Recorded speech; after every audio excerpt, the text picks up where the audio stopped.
Salam sejahtera bagi kita semuanya. Shalom. Assalamualaikum warahmatullahi wabarakatuh. Om Swastiastu, Namo Buddhaya, salam kebajikan. Yang saya hormati para Menteri Kabinet Indonesia Maju, yang saya hormati anggota BPK RI yang hadir, yang saya hormati Gubernur Jawa Barat beserta Wali Kota Bandung, yang saya hormati Ketua Dewan Pembina Yayasan Universitas Katolik Parahyangan, yang saya hormati Rektor Unpar, Bapak Mangadar Situmorang, PSG, dan para Wakil Rektor, serta yang saya hormati para guru besar, tenaga pendidik, tenaga kependidikan Unpar,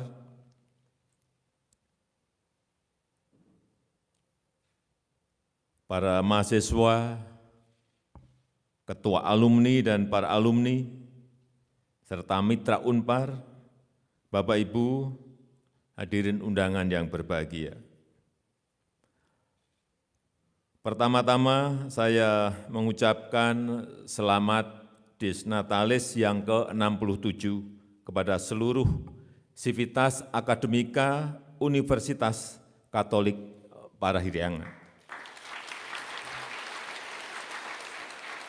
Pemerintah juga menyampaikan terima kasih yang sebesar-besarnya kepada Unpar yang telah memberikan kontribusi besar dalam sejarah bangsa berupa pemikiran-pemikiran, berupa sumber daya manusia SDM, dan karya-karya nyatanya bagi kemajuan Indonesia.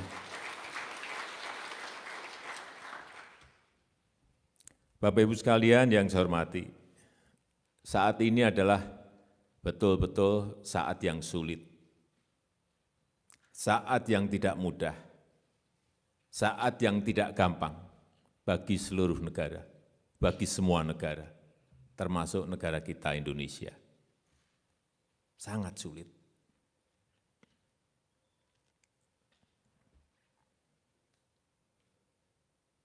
Dan kita tahu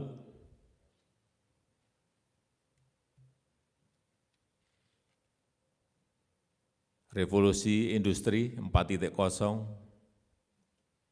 disrupsi teknologi, kemudian dibarengi dengan adanya pandemi, betul-betul menyebabkan ketidakpastian global yang semakin meningkat. Keraguan semua pemimpin dalam memutuskan sesuatu, karena setiap hari bisa berubah, setiap minggu bisa berubah, setiap bulan bisa berubah keadaannya selalu tanpa kepastian yang jelas. Juga kompleksitas masalah yang bertubi-tubi muncul, yang sebelumnya tidak kita hitung, yang sebelumnya tidak terkalkulasi oleh negara manapun. Muncul semuanya karena pandemi, karena disrupsi teknologi.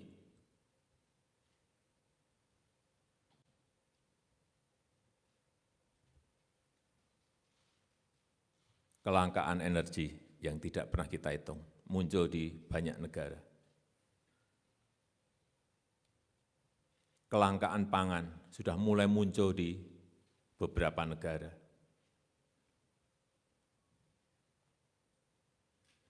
Kelangkaan kontainer yang juga tidak pernah terkalkulasi menyebabkan distribusi logistik semua negara terganggu.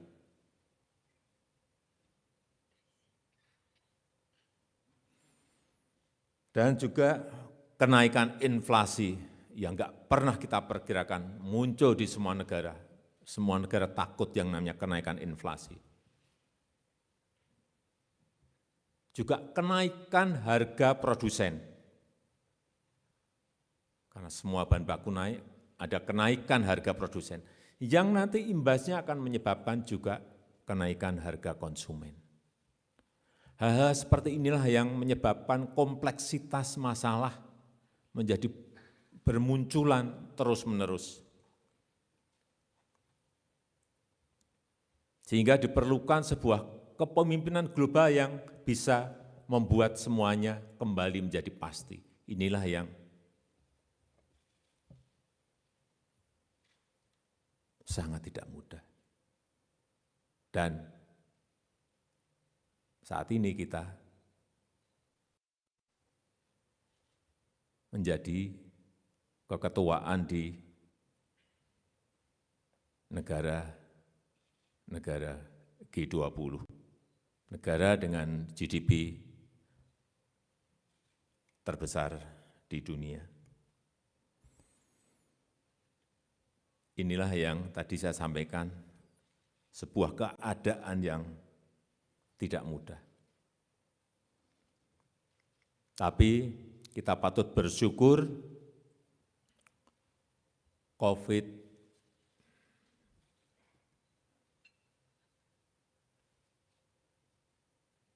yang muncul di bulan Mei, pertengahan Juli, yang menyebabkan kengerian di mana-mana saat itu. Lorong rumah sakit penuh, halaman rumah sakit penuh, utamanya di Jawa dan Bali. Kasus harian saat itu, saya ingat, 56.000 kasus harian, 56.000. Dan patut kita bersyukur hari ini, kemarin, berada di angka 855. Dari 56.000 kemarin di 855. Itu pun sudah naik, yang sebelumnya kita sudah berada di angka 100-200. Kenapa kita bisa menurunkan drastis dari 56.000 ke angka 100-an? Itu karena kita memiliki yang namanya gotong royong. Pancasila kita ada di situ. Negara besar tidak memiliki. Mereka tidak mempunyai bahwa rakyat di desa, rakyat di RT, rakyat kita di RW, mau memberikan rumahnya untuk isolasi, untuk karantina. Yang berpunya mau memberikan sembako kepada yang baru kesusahan karena pandemi. Dan itu saya lihat betul, implementasi dari Pancasila itu ada. Masih kuat sekali kegotong royongan kita. Itu yang tidak dimiliki oleh negara lain. Banyak yang kaget kenapa Indonesia bisa tahu-tahu turun dari 56.000 ke hanya angka-angka 100-an. Ya kuncinya di situ.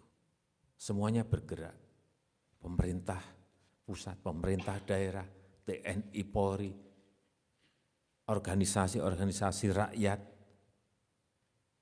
perangkat kita yang sampai ke bawah semuanya.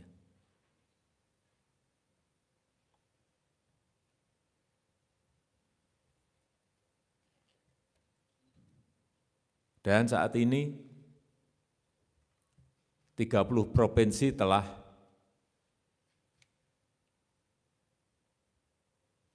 mencapai target di atas 70%. Vaksinasi sudah mencapai 297.500 juta, 297.500.000. Angka yang tidak kecil. Oh ya, tadi yang di atas 70% ini termasuk Provinsi Jawa Barat.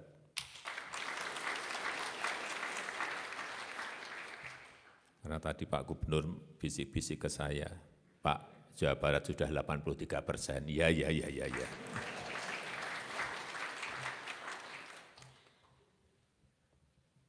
297 juta itu bukan barang yang mudah untuk negara serumit negara kita Indonesia ini. Menyuntikkan 297 juta kali.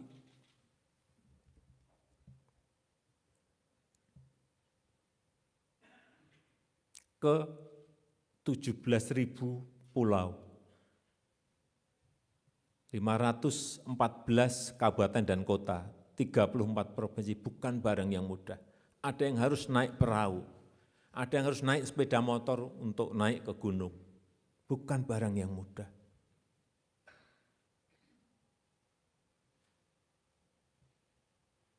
Saya sangat mengapresiasi TNI dan Polri yang memberikan dukungan penuh dalam rangka vaksinasi ini.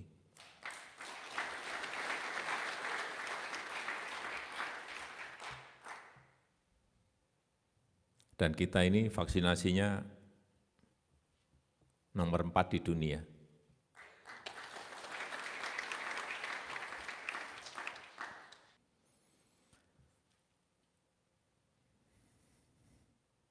Bapak Ibu sekalian yang saya hormati, pandemi COVID-19 tidak boleh menghentikan transformasi besar yang sedang kita lakukan. Tidak. Tetap harus berjalan terus transformasi besar yang sedang kita lakukan. Pertama, kita sedang mempercepat transformasi ekonomi menuju ke sebuah ekonomi yang memiliki nilai tambah yang tinggi.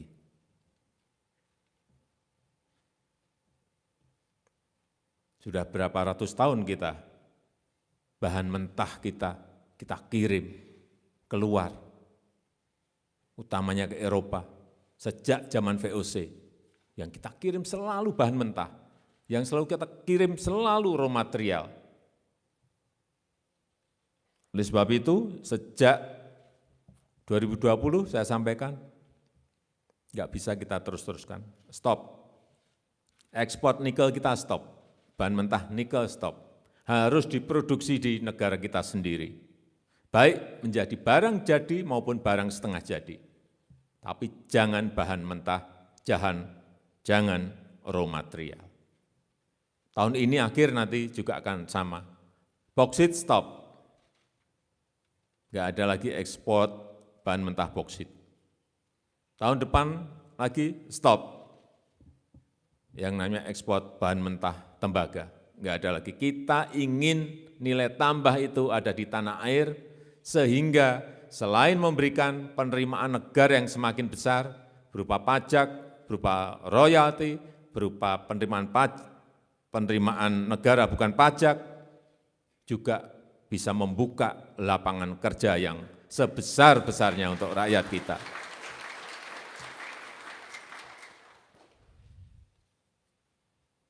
Saya berikan contoh nikel. Nikel itu 7 tahun yang lalu, saat kita ekspor hanya raw material, itu menghasilkan kira-kira hanya 1 miliar US dollar. Berarti kira-kira 14-15 triliun. Karena kita ekspornya dalam bentuk raw material. Begitu kita tidak bolehkan dan harus diproduksi di dalam negeri, saya cek akhir tahun kemarin, ekspor kita untuk besi baja, artinya besi baja ini dari nikel, menghasilkan 20,8 miliar US dollar, 300 triliun. Dari 15 triliun melompat menjadi 300 triliun. Dan membuka lapangan pekerjaan yang sangat banyak sekali. Padahal kita tidak hanya memiliki nikel, kita memiliki tembaga, kita memiliki boksit, kita memiliki timah, kita memiliki emas, semuanya ada. Jangan itu dikirim dalam bentuk raw material lagi, dalam bentuk bahan mentah lagi. Stop. Awal-awal memang kita disemprot oleh negara-negara lain. Enggak apa-apa kalau hanya disemprot. Tadium dibawa ke WTO, enggak apa-apa kita dibawa ke WTO. Kita punya argumentasi juga bahwa kita ingin membuka lapangan pekerjaan yang sebesar-besarnya untuk rakyat kita.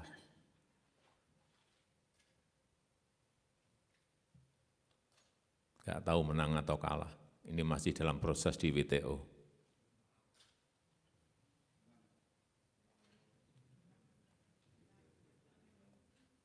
Ya, kita harapkan menang.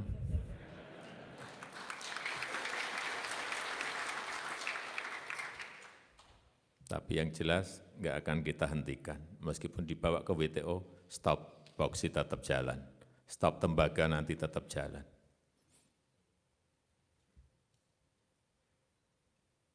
Inilah yang namanya nilai tambah. Dan kita harus memanfaatkan ilmu pengetahuan, memanfaatkan teknologi yang terbaru. Kalau kita belum punya, ya enggak apa-apa. Partneran dengan negara lain enggak apa-apa kok. Tapi industrinya ada di sini, pabriknya ada di sini. Karena lagi sekarang bukan eranya lagi menjual bahan mentah. Kita harus melakukan hilirisasi industri. Kita harus memaksimalkan nilai tambah kekayaan alam yang kita miliki. Bayangkan kalau nikel yang jadi besi baja saja bisa melompat menjadi 300-an triliun.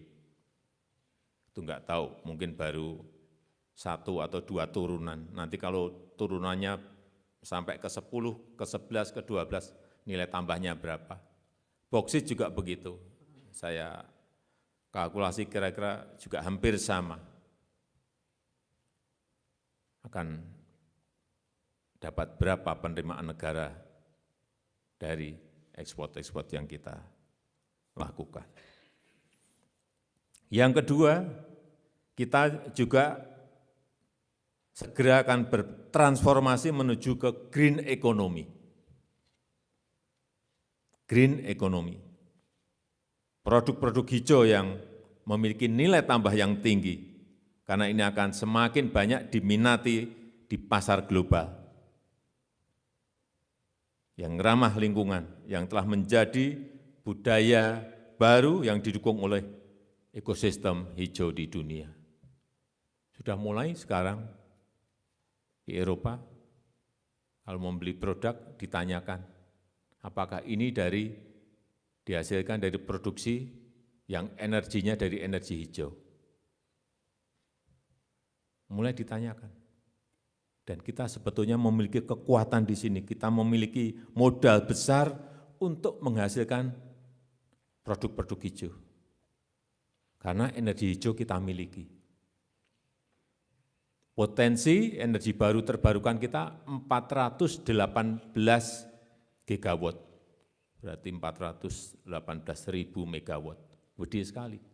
Kita memiliki sungai, ada 4.400 sungai yang kita miliki. Kita memiliki, ini bisa jadi hydropower, kita memiliki arus bawah laut, 2/3 kita adalah laut. Kita memiliki geothermal, 29.000 megawatt, kita miliki, baru dipakai 2.000, artinya masih ada 27.000 megawatt. Kita memiliki angin yang sudah kita coba di Jeneponto, di Sidrap, di Sulawesi, di Sukabumi. Banyak sekali energi hijau yang kita miliki. Selain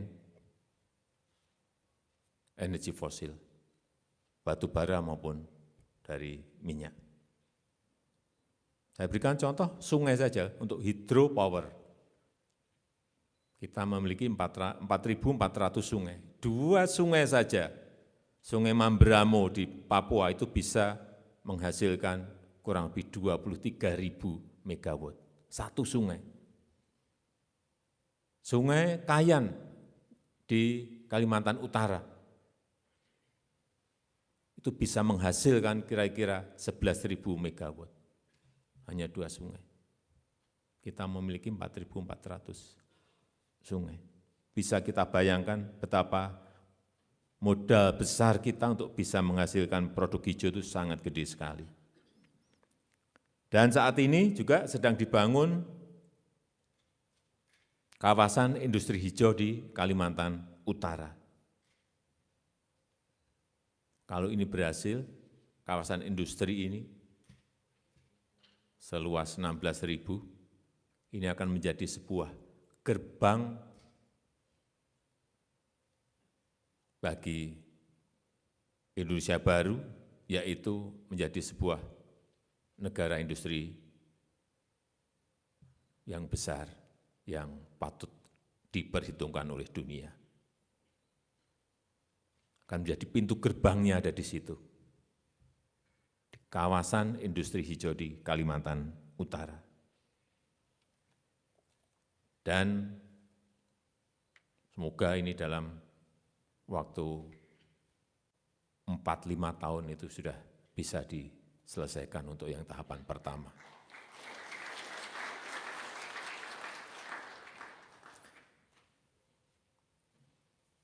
Yang ketiga yang berkaitan dengan memperkuat ekonomi digital kita, transformasi ekonomi digital kita, membangun masyarakat digital, membangun pemerintahan digital. Kita juga memiliki potensi yang besar di sektor ekonomi digital ini. Dan pasar digital di Indonesia tumbuh sangat pesat dibandingkan dengan negara-negara ASEAN lainnya. Kita prediksi di 2025, pasar digital kita akan meningkat sampai di angka 146 miliar US dollar. Ini artinya potensinya 2.100 triliun rupiah. Ini bagian yang mudah-mudah untuk ngerjain ini. Jangan diambil oleh negara-negara lain.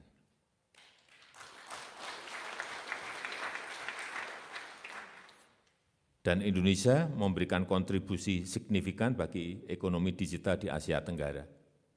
Kita berkontribusi 40% ekonomi digital kita di Asia Tenggara. Kita memiliki 8 unicorn, ini terbanyak di Asia Tenggara. Ada Traveloka, Tokopedia, Bukalapak,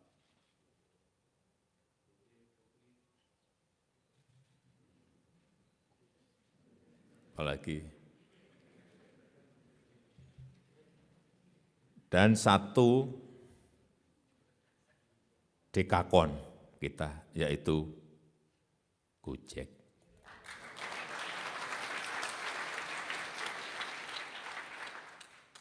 Jangan ditepuki keras-keras. Pemiliknya ada di sini.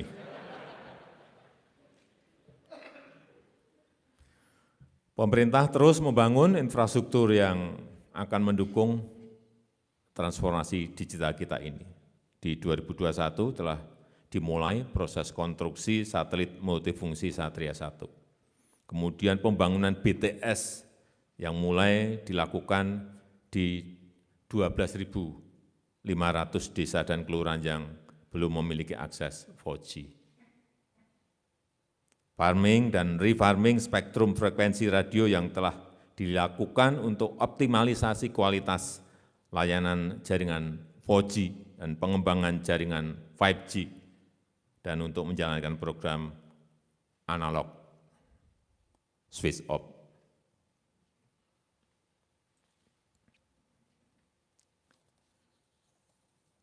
Tapi yang paling penting memang adalah sumber daya manusia. Ini yang menjadi tanggung jawab besar bagi Kementerian Dikbud untuk mempersiapkan ini dan kementerian-kementerian lain. Karena tanpa adanya SDM yang baik, saya ragu urusan ekonomi digital kita ini akan bisa melompat dan kuenya bisa kita ambil. Oleh sebab itu, saya minta kepada pendidikan tinggi agar memfasilitasi mahasiswanya untuk mengembangkan talentanya. Jangan dipagari oleh terlalu banyak program-program studi di fakultas. Berikan mahasiswa kesempatan untuk belajar kepada siapa saja, di mana saja. Belajar kepada dunia industri silahkan, belajar kepada dunia perbankan silahkan. Dan saya dengar tadi Pak Mendikbud menyampaikan bahwa dari Unpar ada yang masuk ke MRT. Saya kira ini sangat bagus sekali. Belajar di luar kampus itu akan sangat bagus sekali. Sesuai dengan yang sering disampaikan oleh Mendikbud mengenai kampus merdeka dan juga merdeka belajar. Kita harus betul-betul mampu menciptakan sebuah SDM yang unggul. Karena nanti semuanya nanti akan hybrid. Baik hybrid knowledge maupun hybrid skill. Sehingga semua mahasiswa ke depan harus paham mengenai matematika, mengenai statistik, mengenai ilmu komputer, paham mengenai bahasa, bukan Inggris saja, tapi bahasa coding akan lebih penting nantinya.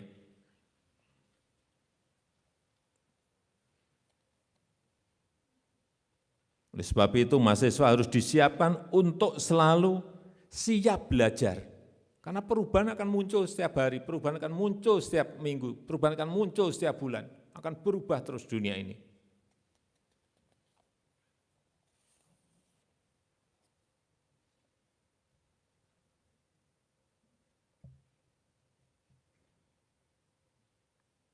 Saya rasa itu yang bisa saya sampaikan, dan terakhir saya ingin menegaskan mengenai ibu kota baru. Bahwa ibu kota baru kita ini adalah bagian dari transformasi besar-besaran yang ingin kita lakukan tersebut. Pembangunan ibu kota baru ini bukan semata-mata memindahkan fisik kantor-kantor pemerintahan. Tujuan utama adalah membangun kota baru yang smart, kota baru yang kompetitif di tingkat global, membangun sebuah lokomotif baru untuk transformasi negara kita Indonesia, menuju sebuah Indonesia yang berbasis inovasi dan berbasis teknologi, yang berbasis green economy. Karena dari sinilah kita akan memulai.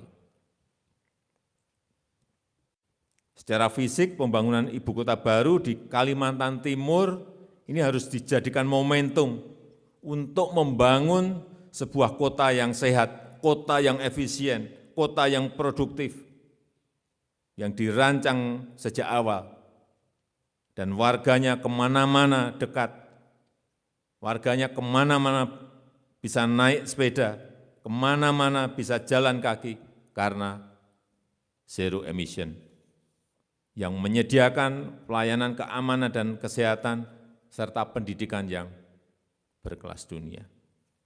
Bayangan kita seperti itu. Jadi sekali lagi, ibu kota negara yang baru ini bukan sekedar kota yang berisi kantor-kantor pemerintahan. Tetapi kita ingin membangun sebuah new smart metropolis yang mampu menjadi magnet, menjadi global talent magnet, menjadi pusat inovasi.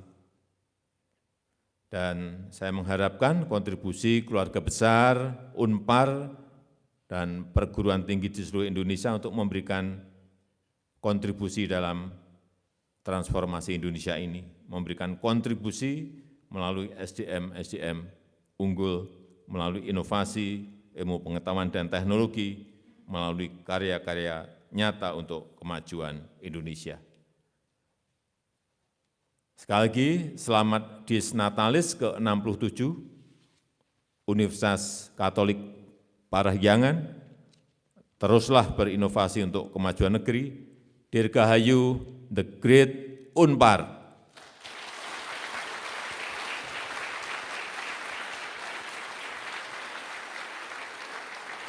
Terima kasih.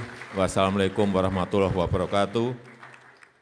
Semoga Tuhan memberkati kita. Dan terakhir saya tayangkan bayangan mengenai ibu kota baru. Terima kasih.